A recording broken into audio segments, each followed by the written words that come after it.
Welcome back. In this lecture, we want to look at the philosophical systems, concepts, and presuppositions of Byzantine Christology as presented by St. John of Damascus. Specifically, we're looking at the basic philosophical influences and sources that St. John used for the sake of articulating and developing not only philosophy in terms of its proper subject matter as well as its various divisions, but also, and more importantly, in terms of St. John's use of philosophy and appropriation and development of philosophy for theology proper, especially as it relates to questions of Christology, and how St. John of Damascus provides a handy summary and manual of philosophical terms that are taken up in the theological tradition and in some ways transferred directly, but in many ways transfigured into a proper theological mode in order to accommodate and allow for theologians to more clearly define those perennial texts, or rather perennial problems or vexing questions and concepts, such as how do we understand the notions of hypostasis, union, person, and hypostasis, and the like. So in this lecture, what I want to do is run quickly through the basic philosophical sources and methods of St. John of Damascus, demonstrating how his theological method encompasses and incorporates a philosophical apparatus that is both source-based as well as synthetic.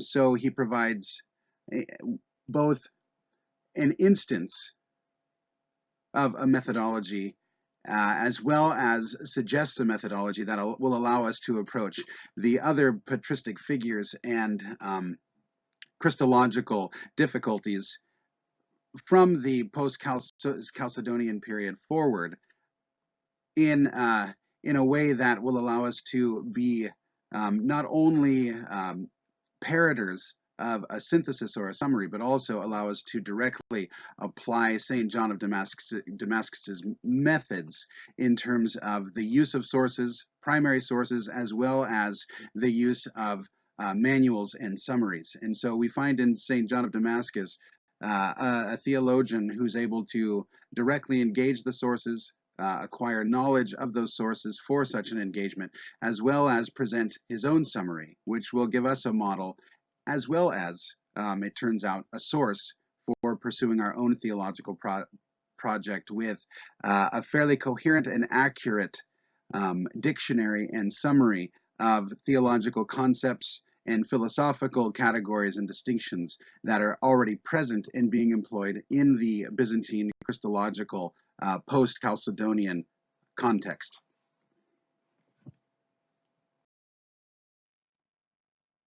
Before we begin, a bit needs to be said about the life and works of St. John of Damascus. In the first place, it's widely recognized that we actually know very little of the biography of St. John of Damascus. So rather than try to provide a comprehensive summary of his life and works, we're just going to provide some of the basic details and direct the readers to look more directly at studies of St. John of Damascus proper, like Andrew Loth's book on the Damascene, which will have a lot greater detail.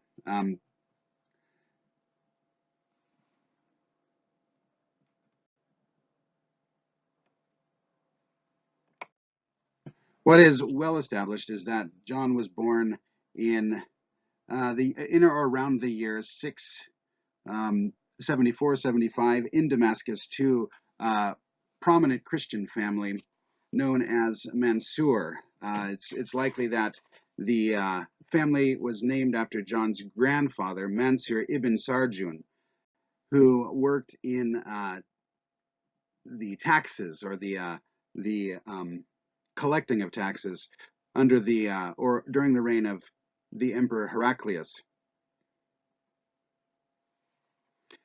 It's also likely that John's father also worked in the same capacity, and that John's early life was taken up in this same venture. It seems likely that John was educated in Damascus with a excellent, what would now be called classical education. In some ways, John of Damascus mirrors the 13th century Franciscan St. Bonaventure, who before entering the order and before taking on the study of theology was already well educated, and in fact, amongst all of the great medieval doctors, a full master of arts before he ever entered the order. St. John of Damascus likely also, like St. Bonaventure, had an excellent education in the pagan sources, philosophical and cultural sources. And so this puts him in a unique place amongst many of the patristic writers, because not only was he a holy and brilliant theologian and spiritual writer, he also had an excellent and comprehensive background in the secular arts, or the classical arts. Andrew Loth notes that St. John of Damascus, having been educated in Damascus, was likely the recipient of the best education available at the time, much greater than had St. John been educated at that time in Constantinople. Apparently, Damascus was a center of learning, one of the few places in the empire that, or wherein classical learning still flourished in an integral and holistic manner.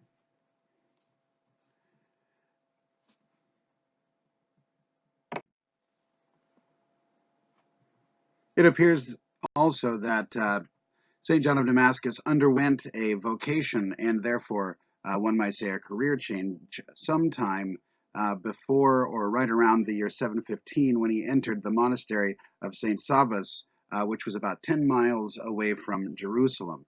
And so it's surmised that it's at St. Sabas where St. John of Damascus began to undertake ascetical practices and grow and flourish in the spiritual life, while at the same time devoting himself to the study of the Greek church fathers. And it appears that St. John of Damascus's knowledge of patristic literature is greatly limited to the Greek fathers, but insofar as he does know the literature of the Greek Byzantine authors, he has a fairly comprehensive, as well as in-depth and sound understanding and ability to present the Greek fathers in terms of the common themes and thread of dogmatic theology up to the time in which he wrote.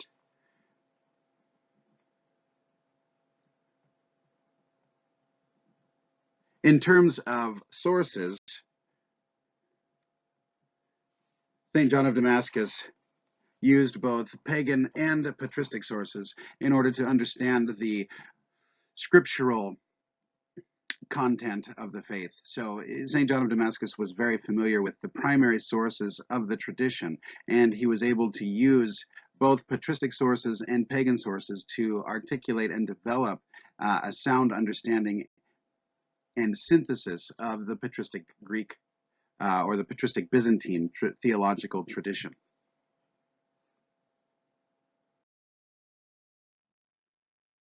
For the purposes of this lecture, we're going to look at St. John of Damascus's approach to philosophy and how he understands the nature of philosophy in relation to theology, and also, importantly, in terms of its starting points, namely the knowledge of the existence of God, as well as its groundedness in the fact and reality of the incarnation in order to develop a complete ontology of being.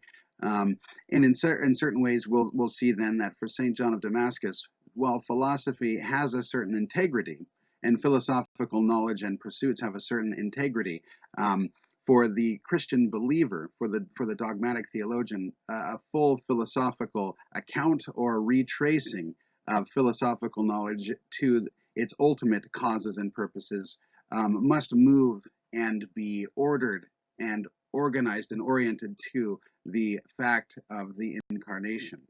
And so this has an important bearing upon how St. John will approach theology as it relates to philosophy and vice versa.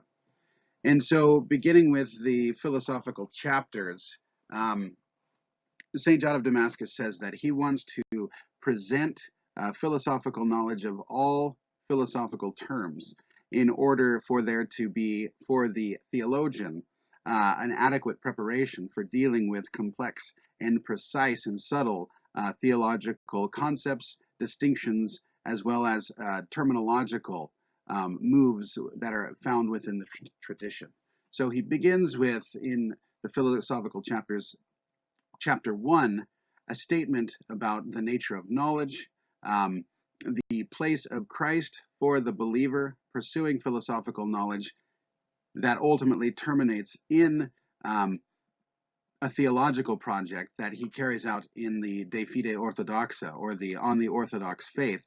And we find that then there is a certain basis of philosophical knowledge rooted in the fact of God's existence and the attainability of knowledge of that fact by natural reason, as well as how this natural knowledge presupposes for the Christian the knowledge of Christ as the incarnate guide and teacher of philosophy.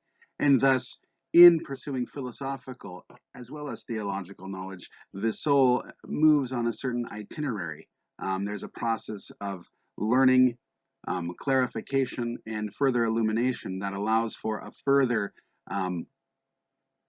deepening of knowledge, clarification of knowledge, and ultimately in and through the operation of the Holy Spirit under the guidance of Christ, the attainment of wisdom. So in this sense, St. John of Damascus is admitting that or affirming that because the created person is created in the image of God, that person is rational.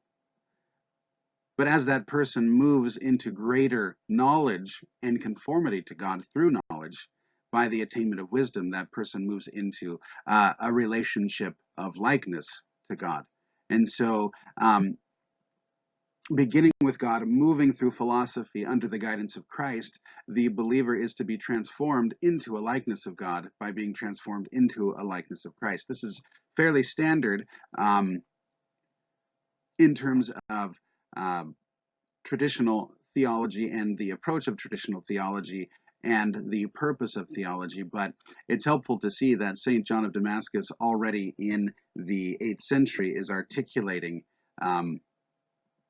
this kind of approach to questions of theology and philosophy. So he begins then in the philosophical chapters, chapter 1, by stating that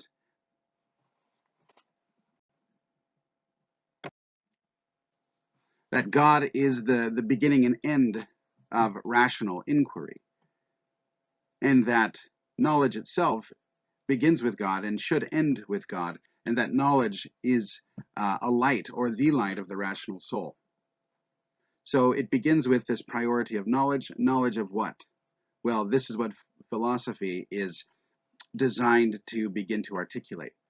Secondly, St. John invokes Christ as the teacher and guide. So we know that for St. John, philosophy is already situated within the broader economy of salvation, the broader economy of theological revelation and articulation. And in laying out his itinerary then of philosophical inquiry, he freely admits that the Greek, and I'm quoting him, the Greeks, in terms of, quote, the best contribution of the philosophers of the Greeks, because whatever there is of good has been given to men from above by God, since every best gift and every perfect gift is from above, coming down from the Father of lights.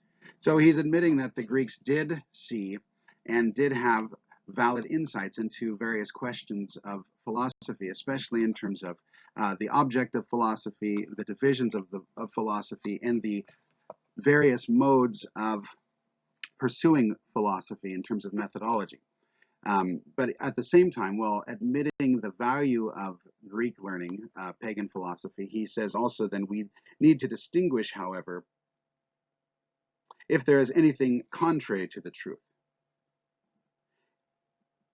And if there is such a thing contrary to the truth, St. John says that it is a dark invention of the deceit of Satan and a fiction of the mind of an evil spirit. And here he quotes St. Gregory of Nazianzus.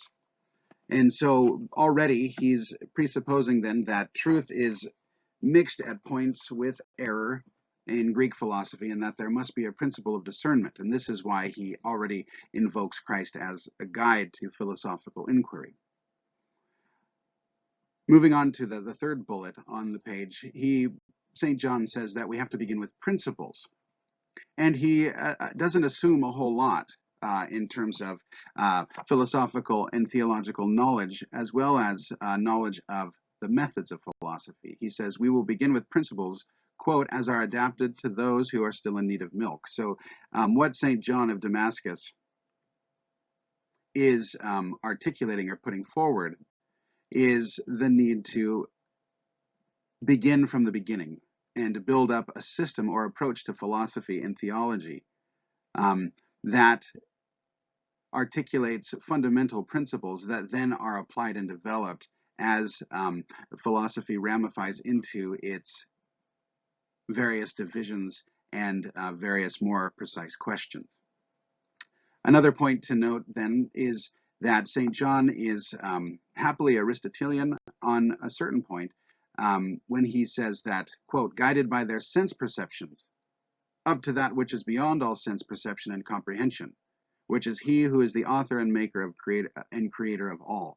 The point here St. John is making is that philosophy, regardless of whether or not he affirms, which I think he does, that the knowledge of the fact of the existence of God is, in a sense, innate and natural to all rational creatures. In terms of building up and articulating just what can be known and what is, in fact, known about God, begins with sense perceptions. And so the Aristotelian methods of philosophy are very useful in talking not only about philosophical realities, but also about theological and transcendent realities.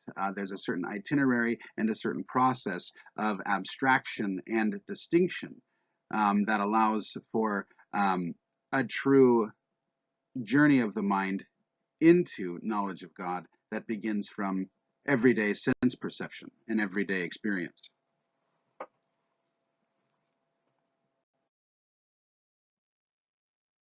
In terms of John's main philosophical sources, which we will look at a bit more in depth later on in this lecture, the first thing to note is he's definitely familiar with directly and employs Aristotle's categories, as well as Aristotle's notion of the four causes, the internal and external causes, namely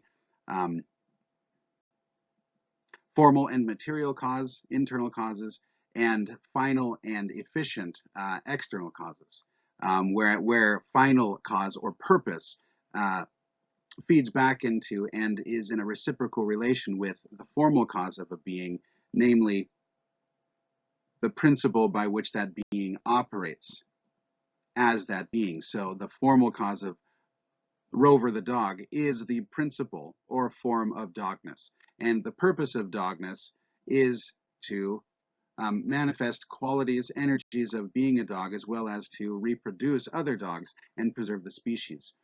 St. John uses Aristotelian categories to a great extent in his philosophical and then theological project, as well as the notion of Aristotelian categories when describing by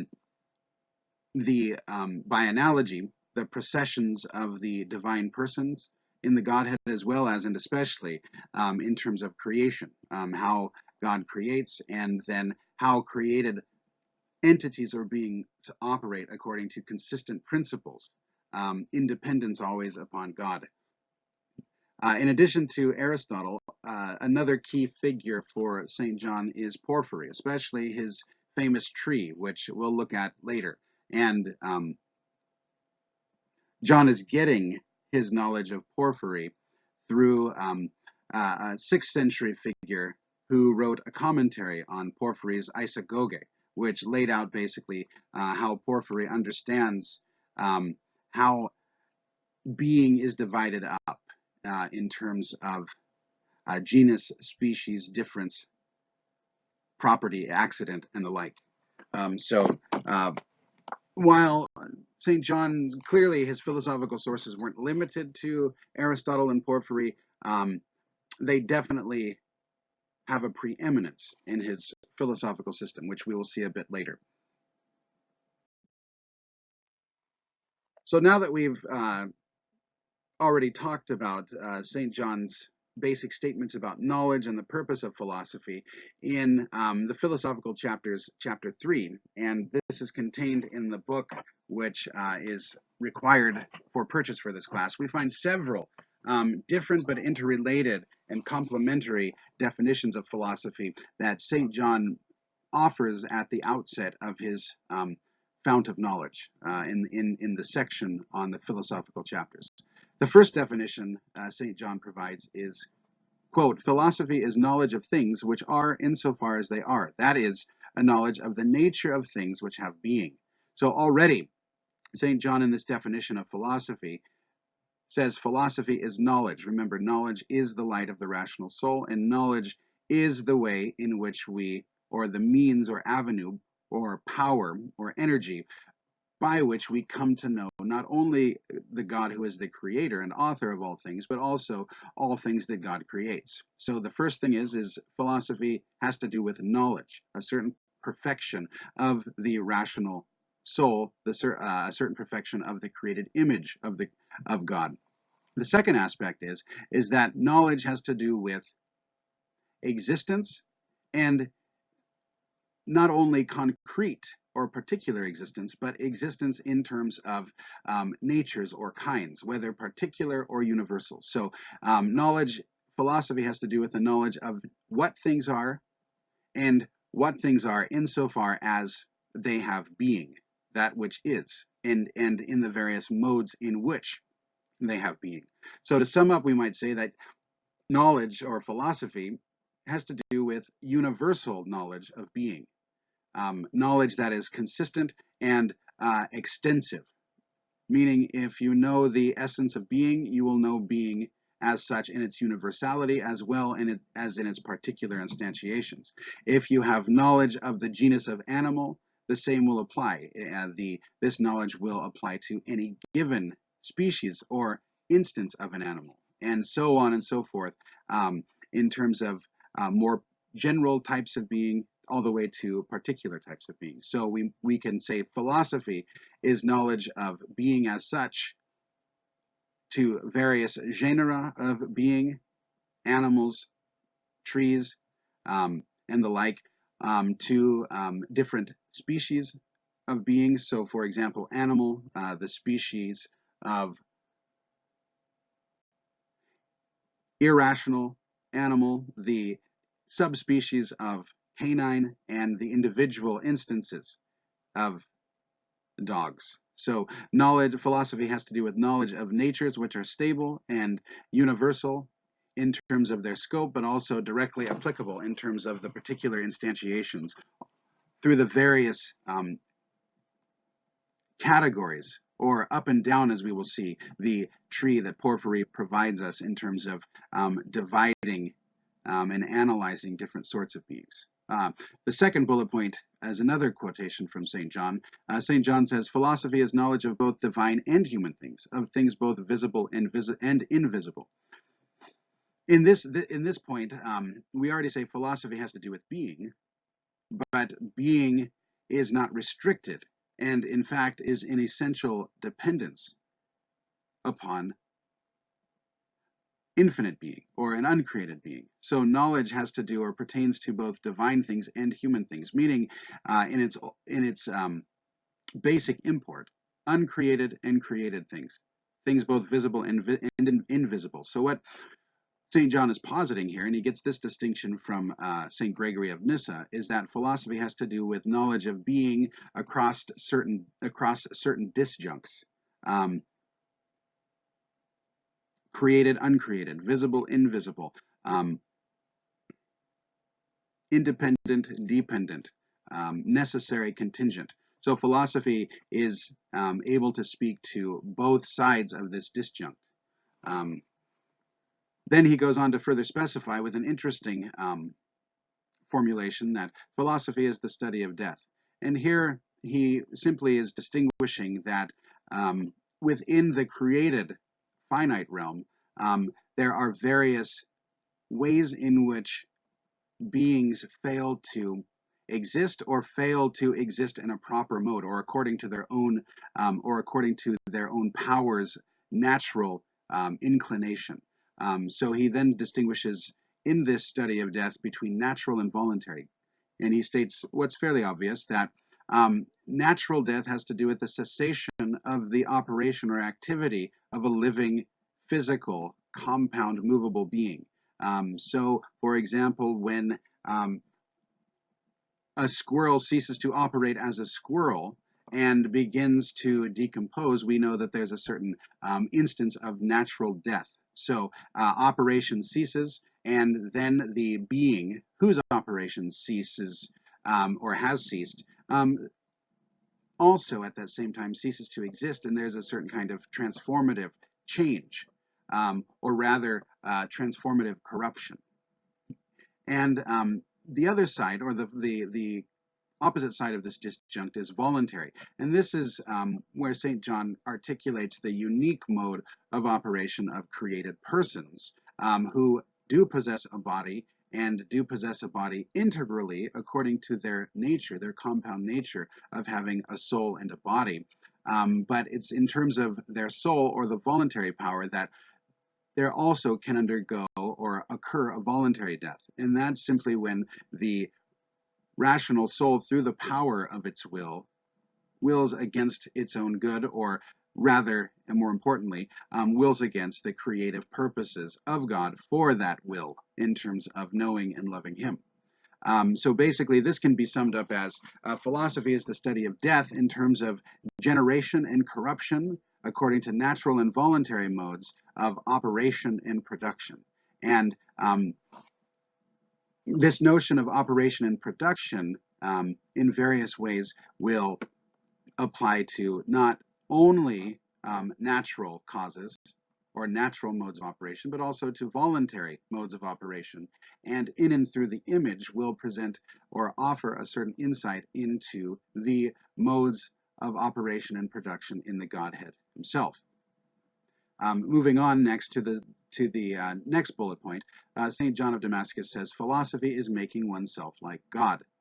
And this simply is what was already mentioned, that the natural created image of God is called through the effort of learning and the effort of organization to become more like or in greater conformity to God through the attainment of knowledge passing into wisdom. Knowledge being actuated or carried out in terms of the love of the source of that knowledge and the creator of all objects of knowledge, including the mind itself. So philosophy is making oneself like God, insofar as philosophy begins with the image created by God and rooted in God and having a certain innate knowledge of the fact of God's existence through reflection and division and analysis and argumentation to become more like God in terms of the clarity and distinctness and scope of knowledge, and then the movement into wisdom, which is the love of God, which we'll see a little bit later.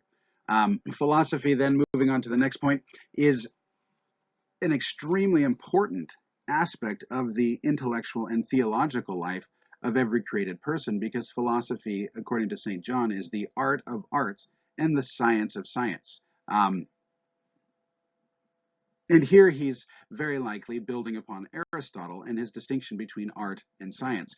Art has to do with practical knowledge, seeking the end of bringing about a practical effect that is in conformity with the knowledge, but terminates often outside of that body of knowledge itself. So it's a practical discipline for the sake of some end outside of the discipline or art itself, whereas science is simply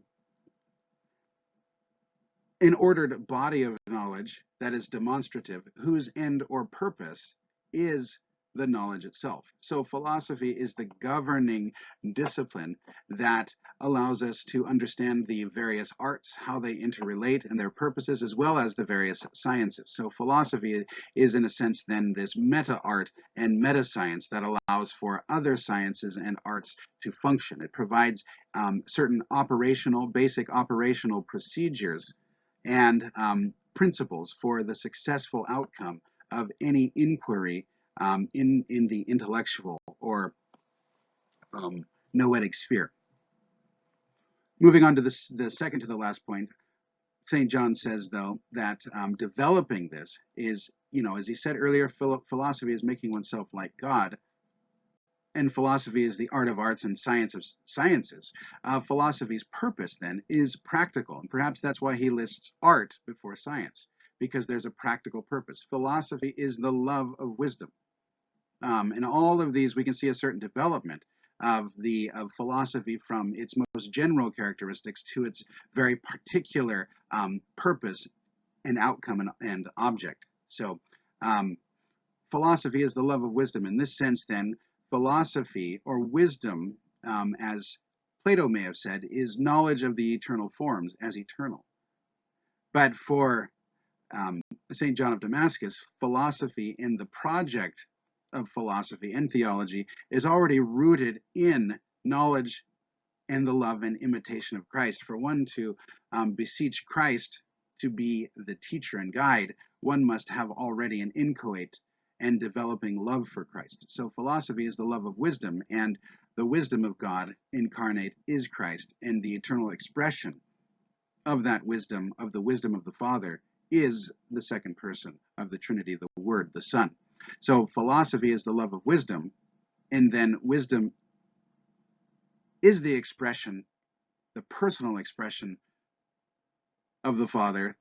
So therefore, St. John of Damascus can easily make the next step, which is to say that philosophy is simply the love of God. Philosophy in its ultimate and primary purposive sense is to facilitate and enact and realize the love of God himself. So we see then that philosophy has an inherently theological trajectory because God is the object of philosophy, or excuse me, theology, or rather I should say the subject of theology.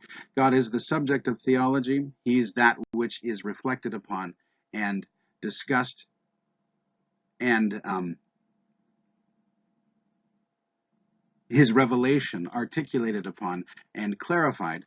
And philosophy, in a sense, begins with an inchoate knowledge of God, but ends with an affirmation of God's transcendence, his incomprehensibility, and his perfection.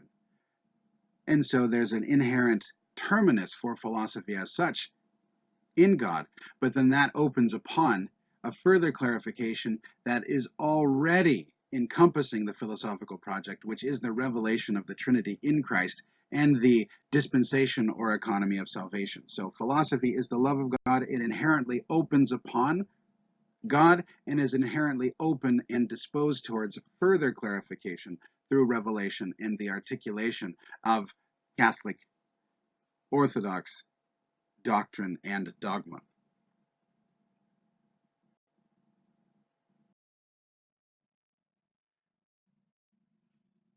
So let's begin now with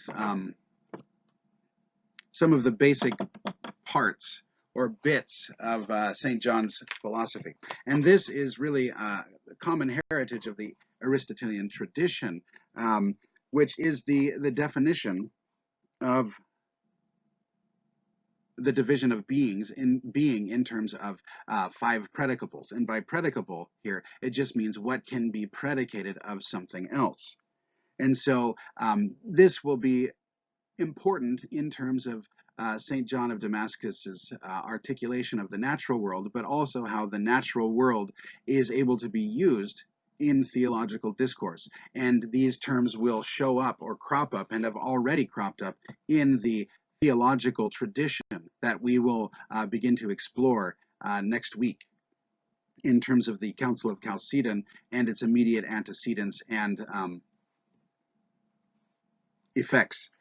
So in the first place, then, he says, the first division of being, there are 5: definition or species, genus, different, property, and accident. Definition or species has to do with a precise and direct knowledge of a certain kind of thing. And in order to have this knowledge, you have to have a difference and a genus.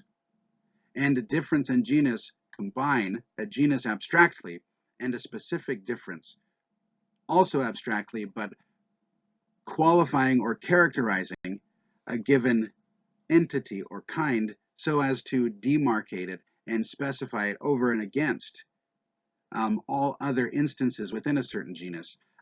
These come together in a species. So for example, you have the genus of animal, and then you have a difference, a specific difference, which designates the animal as rational, which is only predicable of mankind. Man is a species, as rational and animal, a combination of rational and animal conceptually, or irrational. And of course, there are any number of subspecies and subdivisions under the notion of irrational, and it's much more difficult to get at that difference.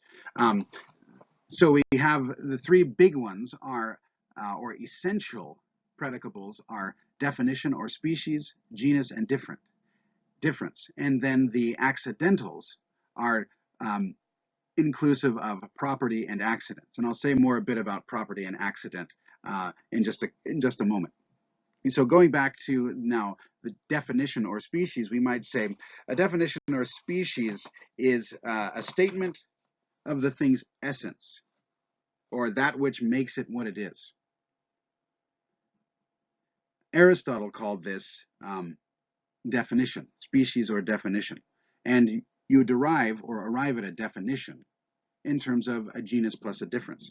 So Aristotle called this definition, and Porphyry referred to this as eidos, or idea, or form. So we can see the interrelation here of species and form or idea in the interaction and synthesis or reception of Platonic and Aristotelian elements of philosophy. And we often find species, idea, form used interchangeably when it comes to the notion of a definition. So Porphyry referred to this as eidos, or form, and Boethius introduced the notion into Latin as species or species. So this denotes the specific essence of a given thing. Genus, however, is that part of the essence, so genus is essential, is that part of the essence which is also predicable of other things within that genus different from the specific essence in mind. So genus is a general term under which, or inclusive, under which species are found or organized and subdivided, which includes any number of species. So genus is that part of the essence which is also predicable of other things different from them in kind. A key here then to understanding what genus means is that it is general. Genus, genera, general. Genus is a general term. So for example, the genus of squirrel would be animal. The genus of triangle would be shape, and so on and so forth. Moving on now to difference. Difference is that which distinguishes one species from another within a genus. So you have a genus, and a difference is what distinguishes between species in a genus. The square species, for example, and the triangle species are distinguished by their inherent properties,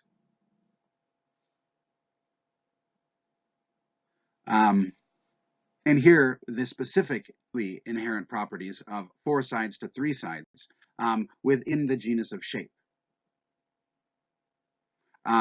With animals, you would have the same principle apply. Although it's more difficult to detect the specific difference. So often in the case of animals, we look for essential properties which are not given the status of specific difference because we have a much more difficult time identifying that which specifically differentiates a horse from a cat. But we can identify properties that are unique to horses that no other species has, and properties that are unique to cats that no other species has. So even though we can't always identify the difference, we still can say they're different species on the basis of properties. So just to finish up on difference, we can say then that the specific difference identifies what makes, in essence, that essence, specifically and positively, as distinct from every other species within a common genus. And sometimes these differences are not detectable. Within the, or under the species, or within the genus, excuse me, of animal, rational, irrational is a clear distinction, positive distinction that definitively and exclusively demarcates man from the brutes. Whereas amongst the brutes, it's more difficult to identify that specific difference. Moving on to the 4th point, property. We can say then that a property, from the Latin word proprium, which means a unique quality or possession of an individual or an individual kind of thing, we can say that a property is an attribute which is common to all members of a class or all members of a species, depending upon how, where you're at in the genus, species, subspecies division. A property is common to all members of a given class, but is not part of its essence or definition. And what needs to be clarified here is that it's not part of its definition because it's not a specific difference. We can't identify it as a specifying difference, but we can nevertheless have a good idea that a given entity is different from another entity or kind because it has certain properties uniquely that other animals or other kinds don't have. So for example, if you look at zebras and horses, you might say, well, they both have the property of being able to whinny. They both make similar noises, and so within the class of horseness or equine beings, we can say that a property to equine beings is whinnying. But then we might say a further property that distinguishes, although we can't say it's a specific difference, is the property of zebras being striped. Now, whereas no other instance of horseness is striped. So it has an accidental difference in one sense because it's not of the definition, but in another sense it is an essential quality of zebra-ness, so that it's a unique property that is exclusive to zebras in terms of the broader category or class of equinity or horseness.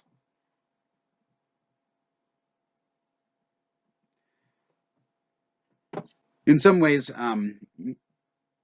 geometrical or mathematical examples are easier. So in terms of a property, we can say then, using a mathematical example or a geometrical example, we can say that the fact that the interior angles of all triangles are equal to 2 right angles is not part of the definition of a triangle. The definition of a triangle is having 3 sides.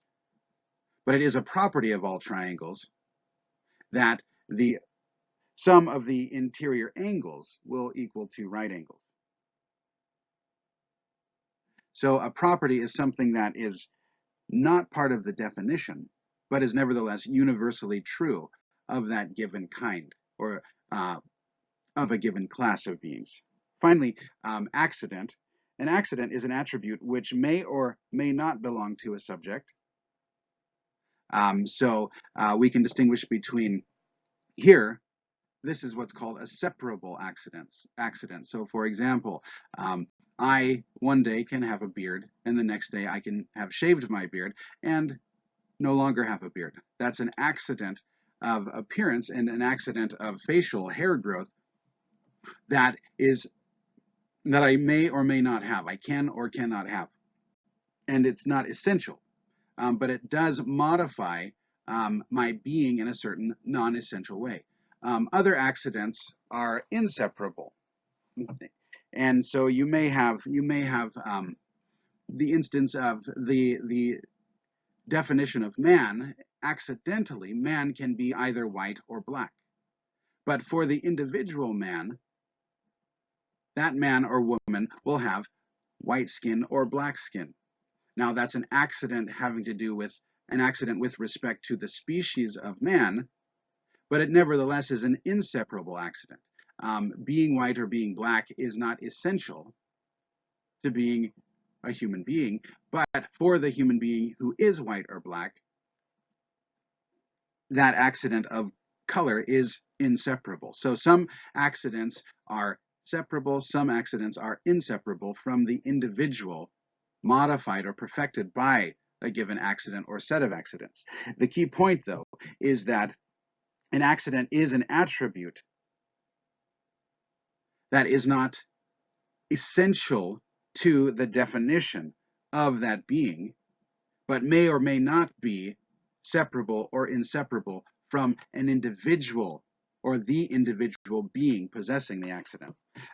Continuing with this geometrical metaphor, we might say that there could be a green colored triangle written down on a piece of paper or against a wall. The greenness is not part of the essence of triangleness. And so one could paint over that same triangle with black or with red, or one could simply paint it white without destroying or modifying the essence of that triangle. However, if you tried to remove one of the sides of that triangle, it would no longer be a triangle. So a triangle has essentially three sides and can be accidentally modified in terms of parameters, in terms of lengths of sides, in terms of width of angles, interior angles, etc. And all of those things are not directly pertinent to the definition of a triangle, but are rather accidents of the triangle.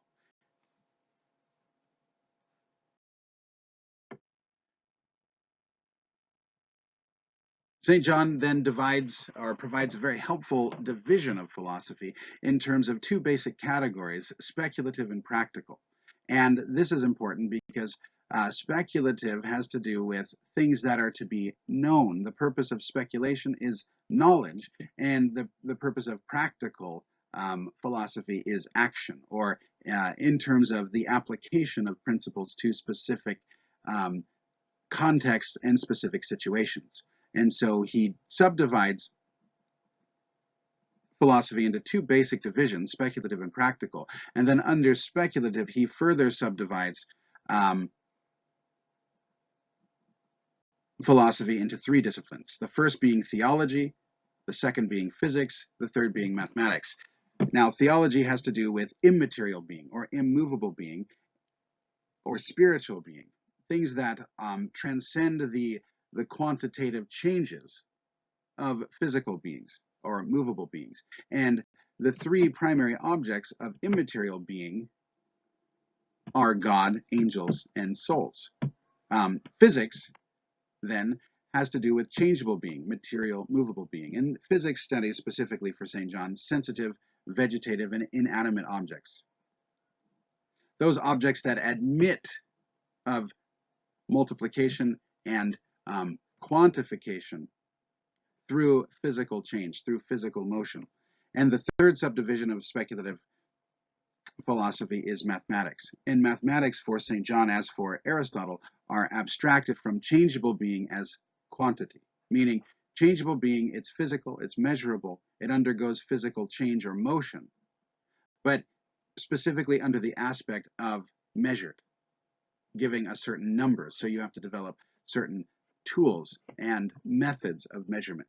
And so in this sense, we can see that math, music, geometry, and astronomy fit under the notion of mathematics, but yet these three divisions closely correspond to the 3 degrees of abstraction we find in Aristotle. So Saint John of Damascus is employing a subdivision from Aristotle that have to do with, or at least implicitly employs, the 3 degrees of abstraction that Aristotle articulates. Aristotle articulates a first degree of abstraction from this matter and this form, and this has to do with physics. So physics studies changeable being. Physics then will have under its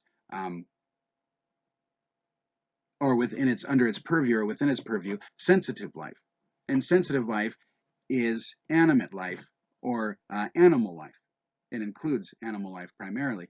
And so you say, I'm looking at this dog, I want to understand or analyze the notion of dogness. So the first degree of abstraction abstracts the notion or qualities of dogness from this dog. So you have a universal idea.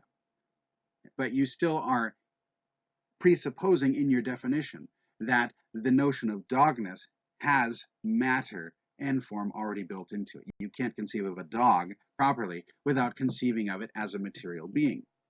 So that's the first degree of abstraction. The second degree of abstraction is called by Aristotle mathematical abstraction.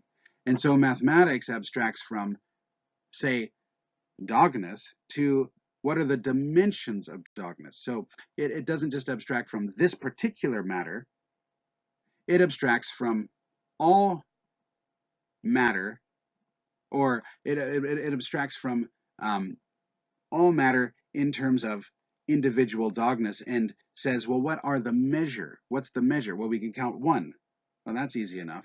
Or we can count dogs as such in terms of their common dimensions, or most often instantiated dimensions. And this is a second degree of abstraction because you're no longer considering dogness or the reality of dogness in terms of its material form, namely the qualities of its material existence, but rather the dimensions, the quantifiable dimensions. Is the dog 13 inches high at the shoulder? Does the dog have a 13-inch tail, or a 6-inch tail, or a docked tail? That sort of thing. So you're abstracting from matter, a consideration of matter and its qualities, to a consideration of the measurement of matter, and this can become more and more abstract and abstracted. And then finally, in the third degree of abstraction, you have metaphysics.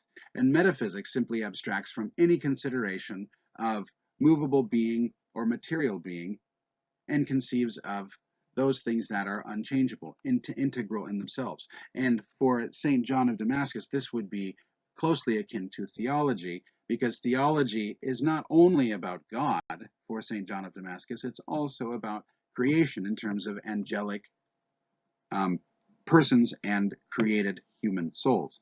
So theology has to do with those things that are integral and real in themselves, that don't undergo physical change and that are not able to be measured in terms of quantity through the instruments of mathematics, because they lack matter. They lack dimensions in the relevant sense, even though clearly you can number one angel or one soul, two souls, that sort of thing. But you're not actually measuring the souls as such. You're just designating them and indexing them as this particular soul versus that particular soul. So St. John of Damascus's divisions of philosophy and his 3 subdivisions of speculative philosophy correspond nicely to Aristotle's 3 degrees of abstraction. And so you find continuity here, and you can see a little bit more deeply into what St. John is actually doing. A second, then, the other division is practical, and practical simply has to do with concrete situations, structures, and societies and communities. And practical has to do particularly with ethics, how one should act in given circumstances. And St. John subdivides this into individual ethics, how the individual should act in terms of his surroundings, his good, his end, how a household economy should act, or a household should act, namely economy. How do you run a household successfully? And then a political philosophy, which is how do you run broader, especially national, how do you organize national societies that go beyond mere household or tribes?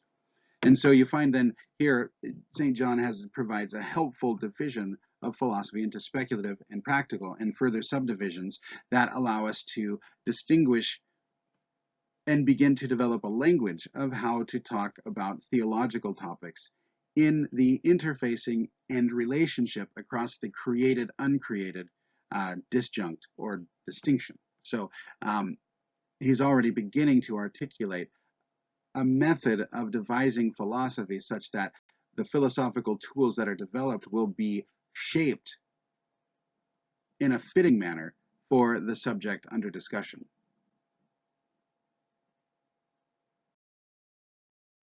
This recording is already 55 minutes, so I will forego, for the sake of time, much more analysis of this topic, and just suggest that if you have time, it would be good to look over the philosophical chapters, especially the first several chapters, and then thumb through those middle chapters or the middle section of St. John of Damascus's philosophical chapters for specific topics, and then pay attention and revisit often the philosophical chapters, chapters 68, where he discusses the four modes or methods of theology, that of division, analysis, demonstration, and mathematics. Basically,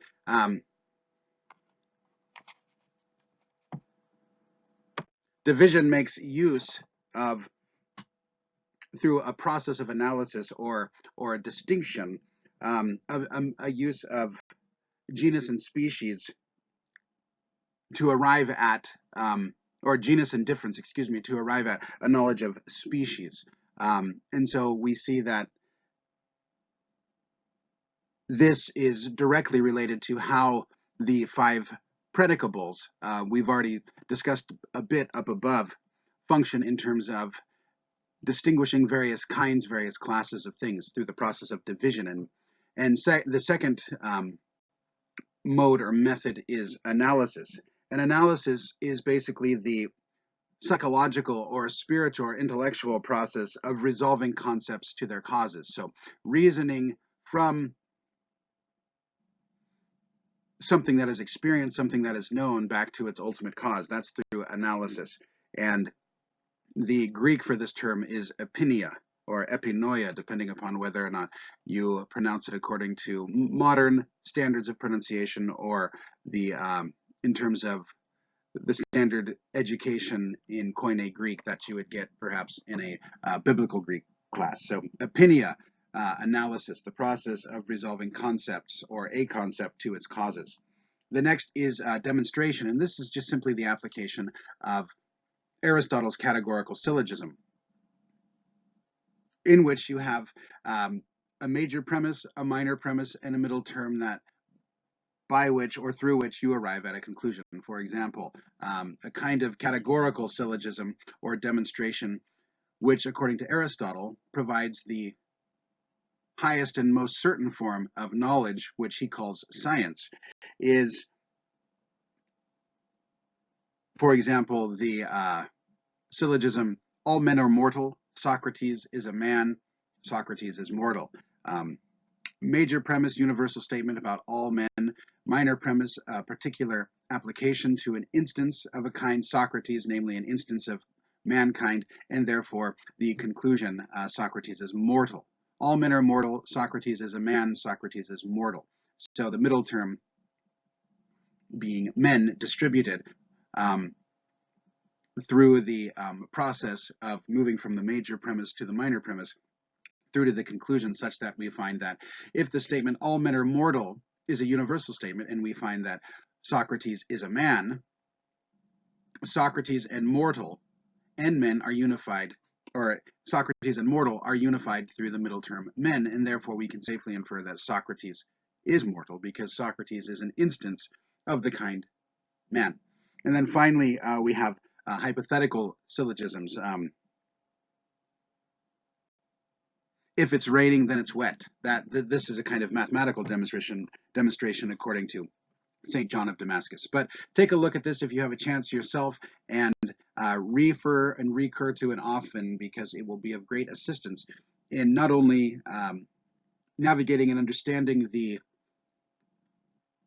De Fide Orthodoxa, but also the rest of the patristic theological corpus, especially as it applies and pertains to questions of Christology.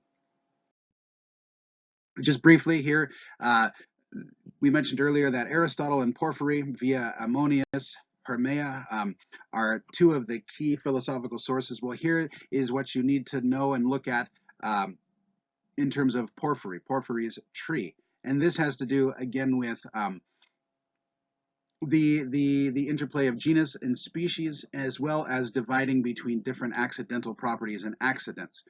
And you can find images of this all over the place online, and some very artistically articulated, others bare bones, more like this. But you can see that substance begins with the substance genus, or the category of substance, and then you can divide this into thinking or extended, rational, irrational, and so on and so forth, from extended as physical to the possession of a body, inanimate, animate, and then animate, animal, irrational, rational, that sort of thing. And so you have in substance a fundamental division between thinking being, or purely spiritual being, and extended being, and then subdivided in terms of extended being are animate, inanimate, animal, irrational, rational, and so forth and so on. All the way down to division and articulation of a particular instance of a given kind.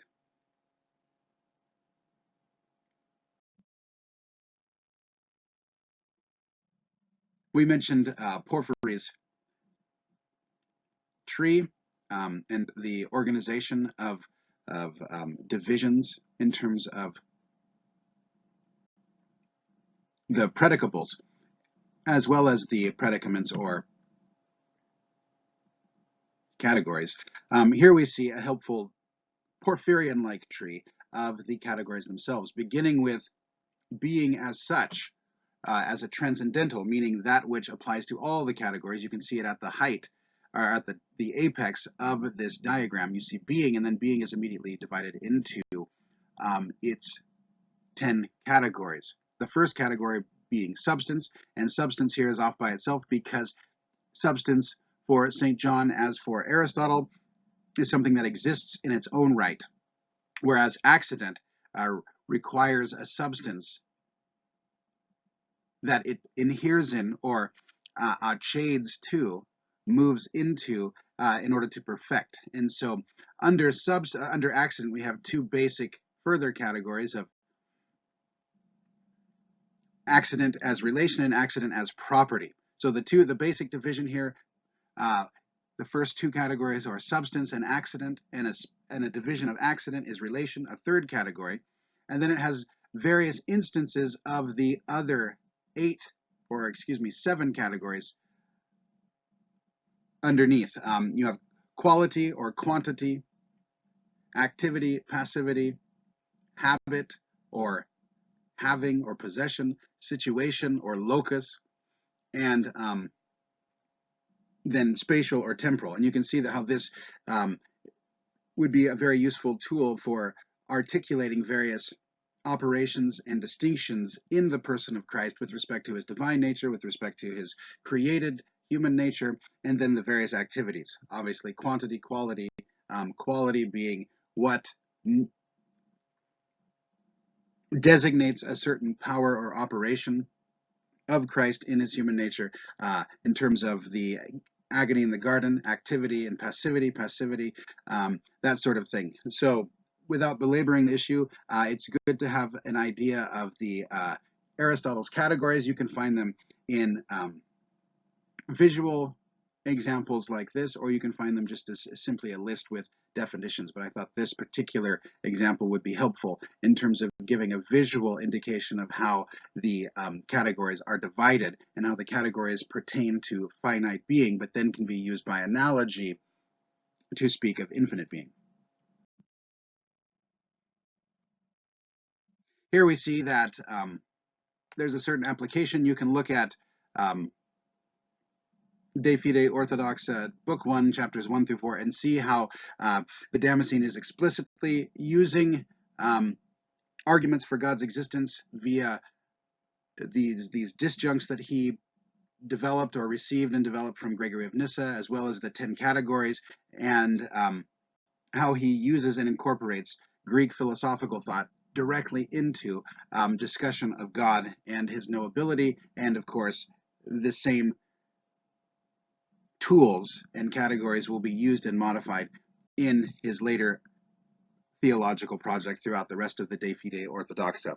And you can look at that yourself if you want.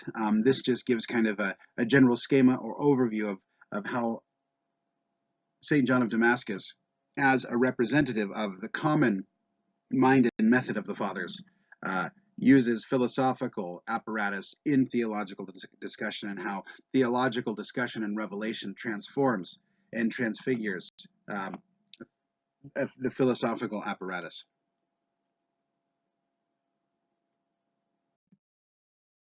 Finally, in summation of this presentation, this all too brief and rapid run-through of some of the key common philosophical assumptions, positions, and methods and tools of St. John of Damascus that he has with the rest of the Byzantine theological tradition, we can say that in the first instance, St. John of Damascus recognizes that you have to learn, you have to gather resources, you have to collate resources in order to produce a valuable summation and synthesis, a presentation, an integral presentation of dogmatic theology.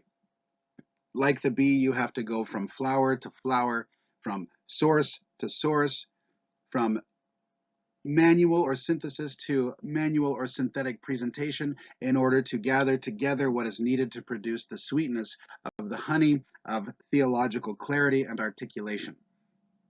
And so it takes humility, it takes work, and as an aside, this is likely, this method of gathering like the bee, this analogy of the bee, is the source for the medieval and patristic term florilegium or florilegia, the flowers of the sources of theology, namely the Fathers. And so in the first instance, you have to do the work of primary sources and secondary sources, as well as analyzing and organizing and collating those primary sources and secondary sources in order to produce or arrive at a coherent theological understanding that then can be presented. So the basic method is to gather and collate with Christ as guide in the spirit of humility within the context and ambit of the church and its magisterial guidelines and authoritative sources. This brings us to the second point, the use of the sources. St. John of Damascus is both a practitioner and a model for how to approach the question of dogmatic theology. He's perfectly willing and able to appropriate and employ pagan philosophical sources for the good of theology, as well as he engages in and digests and collates, organizes the primary sources of theology, namely Scripture, the conciliar tradition, the Church Fathers. And he himself, in the process of his gathering, his inquiry, and his organization, is able to produce a synthesis which both serves as a point of arrival as well as a point of a departure for new research. And so, like St. John of Damascus, we must go back to the primary sources, look directly at the primary sources, as well as manuals and syntheses such as the Fount of Knowledge. And we must then go beyond that. So we don't limit ourselves methodologically to only the sources that St. John of Damascus used, nor do we only go to St. John of Damascus for an articulation of theology, but like St. John of Damascus, to the best of our ability, to go directly to the best sources that we can discover and analyze those in the spirit and according to the method that St. John of Damascus, following the church fathers, both practiced and manifests in his own theological writing. This brings us to the third point, method, the question of method.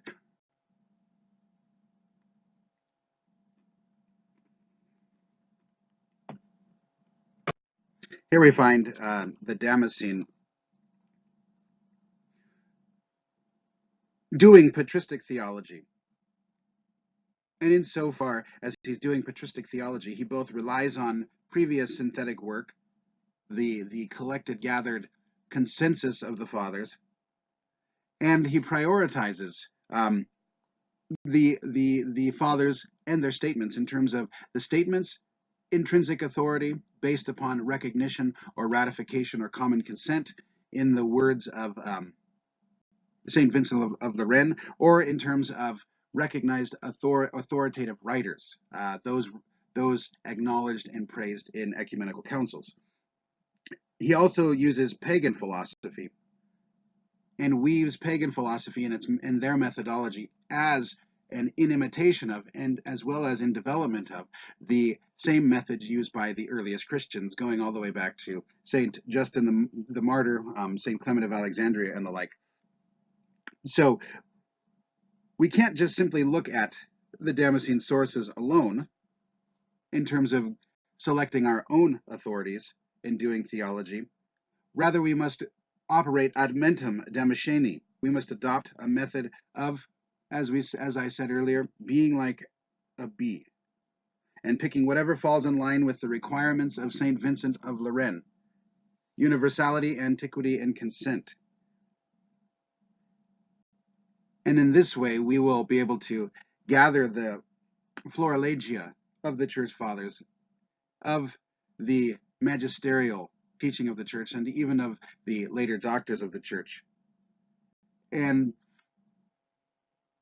be able to come to an understanding of theology in its integrity, especially Christology for this course, and produce perhaps ourselves some sweet nectar, or sweet theological nectar.